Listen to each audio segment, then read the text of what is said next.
আসসালামু আলাইকুম।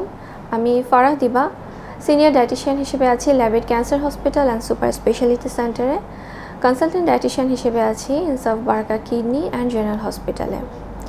আজকে আমি যে বিষয়টি নিয়ে কথা বলবো সেটি হচ্ছে আসন্ন ঈদ উল ফিতরে আমাদের খাবারের প্যাটার্নটা কীরকম হওয়া উচিত। দেখতে দেখতে আমরা রমজান মাসের একদম শেষের দিকে চলে এসেছি। সামনেই আমাদের পবিত্র ঈদ উল ফিতর। আমাদের পরিবার পরিজন আত্মীয় স্বজন বন্ধু বান্ধব নিয়ে আমরা খুব আনন্দঘন পরিবেশে সুস্থভাবে যাতে ঈদ উল ফিতরটা উদযাপন করতে পারি, এজন্য খাবারের দিকে আমাদের একটু সচেতন হতে হবে। এর মানে কিন্তু এই না যে you will stress yourself. Stress নেওয়ার কিছু নেই। ঈদের দিনে খাবার কেমন হবে, কি খাবো না এটা নিয়ে টেনশনের কিছু নেই।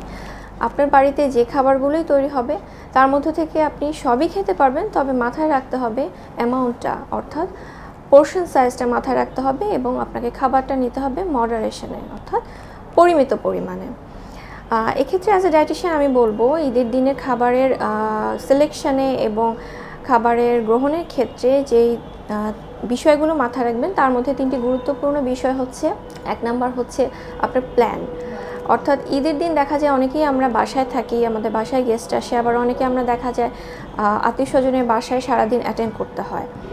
তো আগে আপনি ঠিক করে নেবেন কোনটি আপনার ঈদের দিনের প্ল্যান হবে। যদি আপনি সারাদিন বাসায় থাকেন তাহলে তো সেটা খুব ইজিলি হয়ে যাচ্ছে। বাসায় যা তৈরি হচ্ছে, বিশেষ করে সকালটা কিন্তু আমাদের একটা ট্রেডিশন থাকে মিষ্টি খাবার দিয়ে স্টার্ট করা, অর্থাৎ সুইট ডিশ দিয়ে, বিশেষ করে সেমাই, পায়েস, ফিরনি এই জাতীয়।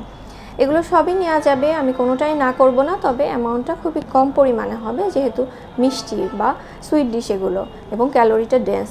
আর যদি আত্মীয় স্বজনের বাসায় অ্যাটেন্ড করতে হয়, অর্থাৎ আপনার প্ল্যানে যদি থাকে কয়েকটা বাসায় আমাকে সারাদিনে যেতে হবে, সেক্ষেত্রে আপনার খাবারগুলো ভাগ করে নেবেন। যেমন লাঞ্চের খাবারটা একটা বাসায় যদি নেন, আবার আরেক বাসায় গিয়ে কিন্তু লাঞ্চটা নেওয়া যাবে না। সেক্ষেত্রে ইভিনিংয়ে আপনি আরেকটা বাসায় অ্যাটেন্ড করবেন, ডিনারে আরেকটা বাসায় অ্যাটেন্ড করবেন। সেকেন্ড যে বিষয়টি আসছে সেটা হচ্ছে আপনার টাইম। আপনার খাবারের টাইমগুলো এমনভাবে সেট করতে হবে যেটা আপনার ইউজুয়াল লাইফের সাথে অ্যাডজাস্টেবল হয়। যেমন লাঞ্চের খাবারটা লাঞ্চ টাইমে খেতে হবে, খুব বেশি দেরি করা যাবে না। এটা যদি আপনি বাসায় থাকেন ঈদের দিন সেটা মেনটেন করা খুব সহজ, কিন্তু যদি আপনি ঈদের দিন আত্মীয় স্বজনের বাসায় ঘুরে ঘুরে আপনার ঈদটা উদযাপন করেন সেক্ষেত্রে মাথায় রাখতে হবে আপনি এটা অবশ্যই মেনটেন করবেন। আর টাইমের ক্ষেত্রে ডিনারের ব্যাপারটা, যেহেতু সারাদিন প্রচুর পরিমাণে রিচ ফুড ইনটেক হবে, ডিনারটা চেষ্টা করবেন 8:30 থেকে 9টার মধ্যেই নিয়ে নিতে, সেটা হোক বাসায় কিংবা কোনো রিলেটিভের বাসায়। থার্ড যে বিষয়টি আসছে আপনার হচ্ছে সিলেকশন অফ ফুড, কী ধরনের খাবার আপনি সিলেক্ট করবেন। সাধারণত ঈদের দিন সব বাসাতেই পোলাও, বিরিয়ানি, খিচুড়ি এ ধরনের মেইন ডিশের সাথে চিকেন, বিফ বা মাটন থাকতে পারে কোফতা বা কোনো টিকিয়া, কোনো কাটলেট এ ধরনের কিছু। তো আপনি যদি বাসায় আপনার একটু ভেজিটেবল এবং সালাদের বিষয়টা এনশিওর করতে পারেন, বিশেষ করে পোলাও, বিরিয়ানি এবং খিচুড়ির সাথে আপনি চাইনিজ ভেজিটেবলের যদি একটা প্যাটার্ন আপনার বাসায় রাখেন এবং আপনি সেটা নিয়ে যান, সেটা আপনি বাসায় খান, তাহলে আপনি যদি বাইরে আত্মীয় স্বজনের বাসায় ওই রিচ ফুড খাওয়াও লাগে, ভেজিটেবলের কোনো অ্যাভেলেবিলিটি না থাকে, তাও সমস্যা হবে না। আর রিচ ফুডের সাথে অবশ্যই আপনি সালাদটা রাখবেন, শসা, টমেটো, গাজর, লেটুস থাকবে, লেবু থাকবে। আর ঈদের দিনের এই হেভি খাবারগুলো ডাইজেশনের ক্ষেত্রে কিন্তু খুব ভালো ভূমিকা রাখে টক দই। এ কারণে ডেজার্টে অন্যান্য মিষ্টি ডেজার্টের সাথে চেষ্টা করবেন একটু টক দই নেওয়ার। আরেকটা যে বিষয় গুরুত্বপূর্ণ সেটা হচ্ছে সিলেকশন অফ বেভারেজ। ঈদের দিন বেভারেজ হিসেবে আমরা অনেকে সফট ড্রিঙ্কস রাখি, সেই বিষয়টি করা যাবে না।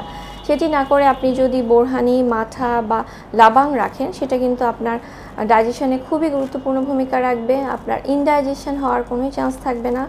আর আরেকটা রাখতে পারেন, যেহেতু এটা কাঁচা আমের সিজন, কাঁচা আমের জুস রাখা যায় উইথ মিন্ট, অর্থাৎ পুদিনা পাতা দিয়ে, সেটাও আপনার স্টমাকের জন্য বেশ সুদিং হবে। আর চাইলে অনেকে জিরা পানিও নিতে পারেন, জিরা পানিও কিন্তু খুব সহজে আপনার রিচ ফুডগুলো হজম করতে সাহায্য করবে। তো এই ছিল মোটামুটি। আপনি ঈদের দিন অবশ্যই খাবার এনজয় করবেন, আপনি যা কিছু বাসায় রেডি হবে সবই একটু একটু করে খেতে পারবেন। আমি বলবো না কোনো কিছু রেস্ট্রিক্টেড, তবে ঈদের পরদিন থেকে আমরা কিন্তু আমাদের নর্মাল লাইফস্টাইল এবং যেটা হেলদি ডায়েট আপনি ফলো করছেন সেটাতে ফেরত যেতে হবে। সবাইকে ঈদের শুভকামনা জানিয়ে এখানেই শেষ করছি। ধন্যবাদ।